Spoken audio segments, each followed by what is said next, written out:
आता आपण सगळे बसलोय हे राण्यांचे महाल आहेत बघा. छत्रपती शिवरायांना 8 राण्या होत्या. रायगडावर 6 राहायच्या. हे 6 राण्यांचे 6 माल कनेक्टेड. मी 8 राण्या सांगितल्या, गडावर 6 राहायच्या. मग 2 राण्या राहायचे कुठे आपला प्रश्न पडतो बघा. सईबाई राजगडावर पुण्यामध्ये.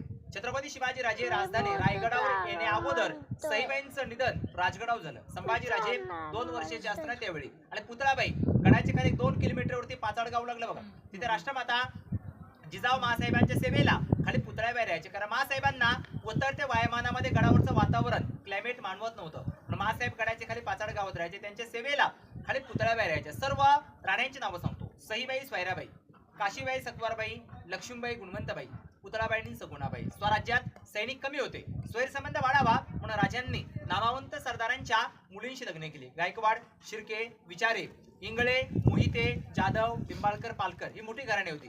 त्यांच्या मुलींशी लग्न केले तर आपल्या विरोधात ते लोक लढू शकत नाही. त्या काळातले हे पॉलिटिकल राजकारण. आता आपण जिथे बसलोय दगडी चौथऱ्यावर हे राण्यांचं हॉल बेडरूम, असं पाठीमागे चौथरं स्वयंपाकघर, उजव्या बाजूला खिडकी, डाव्या साईडला स्वच्छतागृह. म्हणजे त्या काळात पण टॉयलेट वापरत होते. म्हणजे इंग्रज आपल्याकडे आले, आपलंच दोन ते कॉपी केला.